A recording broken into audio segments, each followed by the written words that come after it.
Hi, welcome to Career Quest. My name is David Rogers with Goodwill, Northwest North Carolina. My guest today is JD Plagianis, and he is the founder of Alpine Labs, an AI startup that is currently in stealth mode. So we're getting some inside information here. Thanks so much for being here, JD. It's my pleasure. Thanks for having me. We just had a great conversation. I look forward to continuing that. So in preparation for this interview, again, because I'm pretty much a novice when it comes to AI. I know that it exists, but I don't know all the applications of it. I went and I asked AI, what's a good thing to ask a professional, an expert in AI? And oddly enough, one of the first questions that came up is, do you think AI will ever achieve consciousness, or is that just science fiction? I love the question of consciousness. I think Turing test is good enough in this case. If you can't tell that you're not talking to a person on the other side of the chat window, does it matter? If we need to get into rights, then I think we need physical bodies at some point. So that's more of a robotics question down the line, because just like we have animal rights, and yet we still do testing and or lab testing on animals, where do you draw the line for robots? And once you do they become first-class citizens, second-class citizens? That is a whole topic. I love how you just dove right into the ethical implications there. Obviously there's many more conversations to be had about that. So real quick, the way you see it, which brand of sci-fi are we talking? We live in a sci-fi reality right now. So which brand are we barreling toward? Is this more Terminator, like, a lot of dystopian sci-fi, or are we talking more Star Trek, where we get to explore the stars with all the advancements that AI is going to bring our way? I am on the record as saying that we have ahead of us a future of a million tiny conveniences. Star Trek future long-term, turmoil short-term, as we adapt to a economy that is primarily driven by physical automation and robotics and brain power automation with AI. If we can make that a smooth transition where we all understand what value is in the future, how we keep people engaged, feeling they can self-actualize what they're after, then I think we end up in Star Trek future sooner. If we just lay everybody off because AI can do the job, kind of, and we get into this cycle of like what we did with offshoring back in the 90s, where you offshore it and then you find out it doesn't work so well, so you re-onshore it and the pendulum swings back and forth. I think we have some chaos and turmoil that will make it more difficult for you to understand what your career is going to look like in the future. Sure. I mean, there's a philosophical can of worms there. Like, what is the role of the human, right? And obviously we got some things to figure out. I remember probably a decade or more ago when actors were getting concerned about their AI likenesses and that sort of thing. I think Robin Wright even made a movie about it. So it just seemed to me so far-fetched at the time that we could just take humans out of the equation. So I think you make a good point. We got to find that equilibrium on the other side of this, right? Because we're going through a serious period of revolution here. Yep. If our economy today is based on human time, then we're in trouble, because there's a moral aspect to it. If you don't have a job, you're a bum, right? Like, that's a terrible concept, but it's drilled into everybody here in the States. Well, what happens when 80% of the people don't have or need jobs? We can't all be bums, right? We have to change not just how our economy works, but how we think about how our economy works. And doing that at the right pace with clear, direction makes it a lot easier than just figuring it out by seeing, what sticks to the wall when you throw all the spaghetti. Sure. And speaking of, I've heard a lot of people speak back or compare this to the Industrial Revolution, right? And that obviously there was a huge paradigm shift that had to follow in order to make that change. But are we talking about something bigger here? Is this more like the agricultural revolution? It probably is bigger. and it's going to hit faster. And that's the big difference. Agricultural revolution took, I don't know, centuries, millennia. I can ask ChatGPT and find out how long that took. Industrial revolution took a lot less time and did create a lot of economic disruption. But in the end, it created a lot of opportunity for people, right? We're living in cities now instead of in the country. There are new jobs that didn't exist before. But now we're looking at this space where, unlike horsepower that we're automating brain power. And we have systems like the cloud that allow you to scale this up in an instant. So if you need 10,000 brain power to solve a problem for 15 minutes, you can get it at the price of electricity, essentially. That is a complete paradigm shift. So if you have agency and you want to do something in the world, now is an amazing time to do it because you can do it very cheaply, very effectively. AI can help fill in your gaps. Now, at some point in the future, whether that's 2 years or 20 years in the future, AI will be so far beyond our abilities that it's not filling in the gaps anymore. We're essentially unable to do anything, thinking or acting in the world that it could not do better. And that's going to be the space where we have this 2 to 20 year period of how do we change our economy so that humans have purpose and meaning and value in the future, instead of just being supplanted by these things that can do things faster, better, stronger than us. JD, you promised me a existential crisis, and you're delivering on that. I do want to go back and look at something though. We're talking about the role of humans in this this brave new world we're entering, right? So I'm a huge fan of music. I listen to a lot of music, and just like with the actors who are worried about their AI likeness and all of this, I was thinking, you spoke of the Turing test. I thought, I'll never listen to an AI generated piece of music that makes me think, oh, a human did this. But, I have a friend who just, I don't know, 2 days ago played me a song that he had written a prompt for.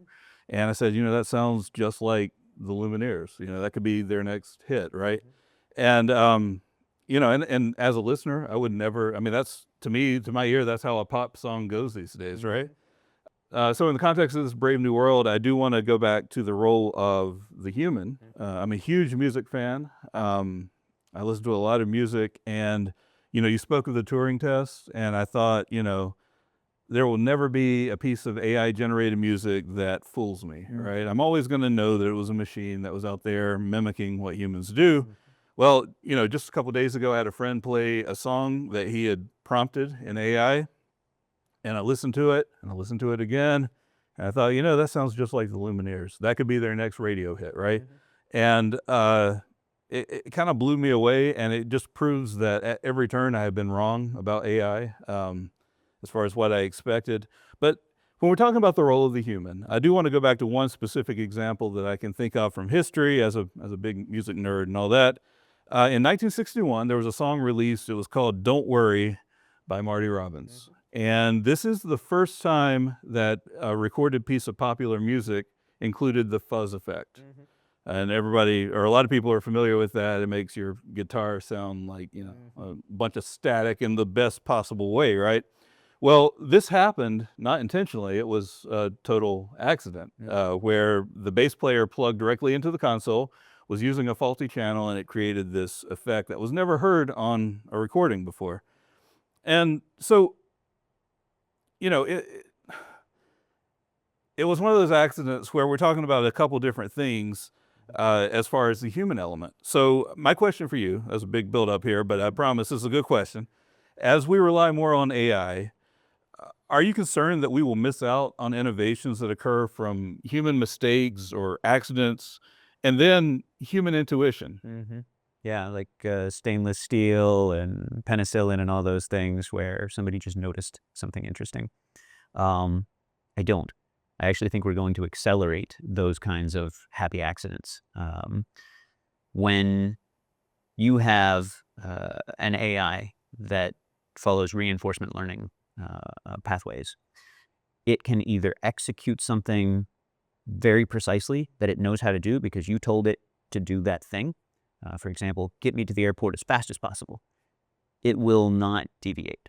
But if you say, take me for a Sunday drive, it might go all over the place. It will explore a space. So if you want to trial things, digital instruments were a really good first example of this, whereas before you only had analog, and now suddenly you could do everything from, record a burp sound and then make music out of the burp sound on your keyboard. You can have an orchestra at your fingertips. Exactly. Now you can have 10,000 orchestras all trying slightly different things in slightly different environments with slightly different conditions. And then you can have more of an observer AI that comes back and says, these were very interesting for human ears. I'm going to put that back in front of you, so human in the loop. So instead of making 5 mistakes a day and have 1 happy accident per month, you might be able to make 5 million mistakes per day and have happy accidents all the time. The question is, how fast can we change? How can we adapt? I also have a friend who does music with AI, and he describes it as an instrument for him. So he has all of these things in his mind, and it helps him speed up the songwriting. It helps him hear what the song would sound like in different genres, really tune in what he wants, and he never has to hire a band to play or teach. He can do all of this stuff in minutes instead of hours or days or months or years, which allows him to be more creative than he's ever been. Sure. Well, and when you mention your friend treating it as an instrument, right? That makes me think of Brian Wilson, right? A very famous producer who said, I can take the studio and all the technological innovation of the studio, and I can play that like an instrument. And, he did successfully. I mean, that's what he's known for. And really kind of changed the whole landscape of popular music that way. And it's just fascinating to think that you're going to have that ability to, make those mistakes, right? And review them. But you mentioned there's another observer AI that can say, hey, this was interesting. I want to put this in front of a human, right? That's the other piece of this, right? Let's go back to that "Don't Worry" example, right? The song "Don't Worry" with the fuzz bass. There was a producer who listened to that, and probably at first he was thinking, man, we messed this up, But then he listened again, and he listened again. He said, no, that actually is kind of catchy. Let's leave that in there. Yeah. And that's that human intuition piece. And, when you're talking about which mistakes to bring to a human observer, it's just fascinating to me that AI could recognize that. And then, again, back to that existential crisis, what do they really need us for? Well, that's data, actually, that answers that question. And that's a huge shift in our mindsets. You hear terms like data is the new oil and blah, blah, blah. So many companies make so much money by taking the data that's out there, building models that allow them to make decisions. Those models are some subset of the AI umbrella, right?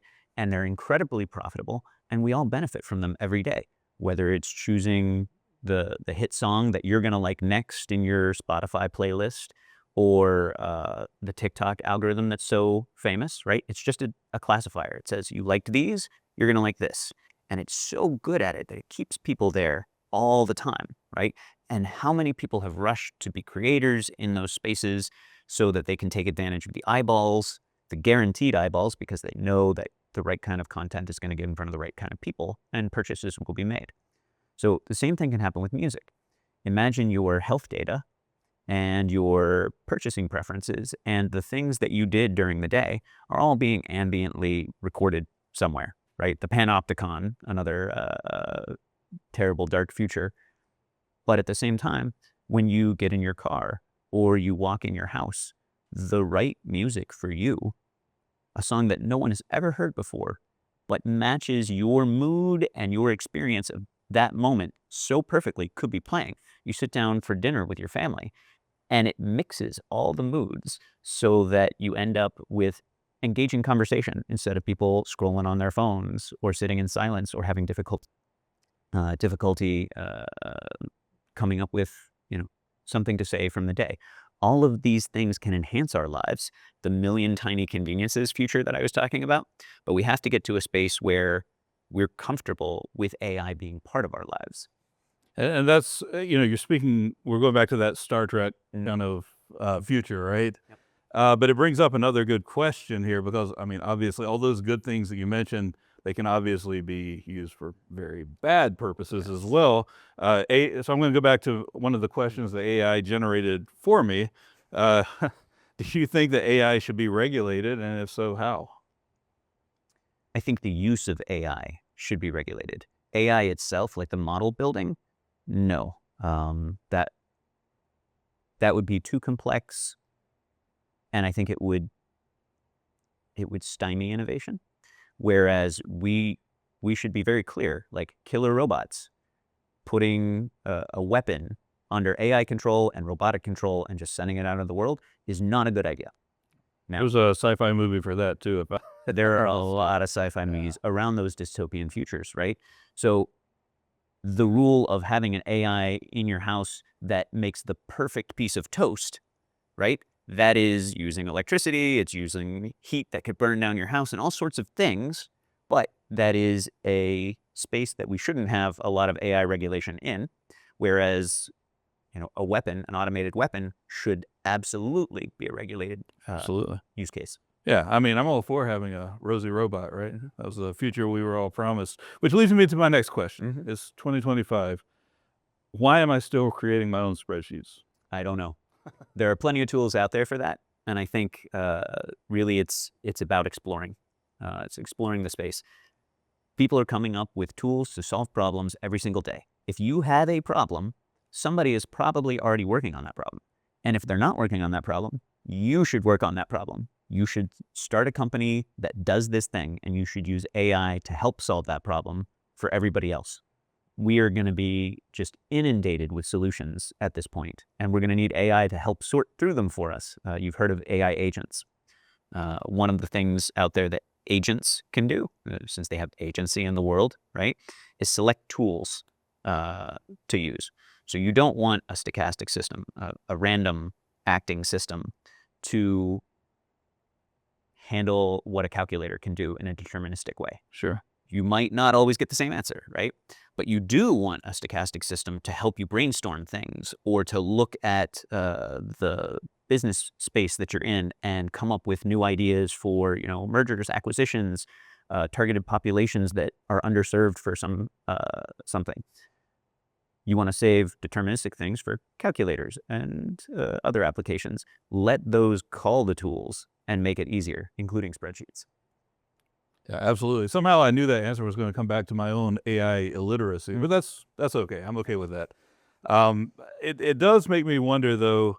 AI gets a lot of headlines, like every day. It's probably written by AI, in fact. Some of those headlines. But what isn't being talked about enough? The two things that worry me most, and I don't know if you're actually asking if it's worrying headlines. One is the opportunity for biological disaster. Some of these open weight models that are out there can be used for designing chemical and biological weapons. It's not too complicated. Again, uncensored models are one thing. The use of those models should be regulated, though. The other space I think that doesn't get enough attention is copyright. So right now, we're on probably YouTube. Our likenesses are on the internet forever, essentially. And anyone can come in and clone our voice or our image and then use that as a deep fake to try to fool our financial people or our family members into some fraud issue. Our European counterparts have started to pass rules around copyright of your own image. So you control your copyright. So while it doesn't stop people from scraping you off of the internet and creating a deep fake, it at least puts some regulatory boundaries around it. And it creates a legal recourse for someone there. You got it. I hate we're going to have to cut this short. This has been a great conversation. I got so many more questions for you. But I do want to end on a positive note here. I'm curious, when we're talking about the silver lining to this existential crisis we're talking about, what's one AI advancement you foresee in the next 5 years that's really going to surprise people, and hopefully in a good way? Yeah. I think AI requires data.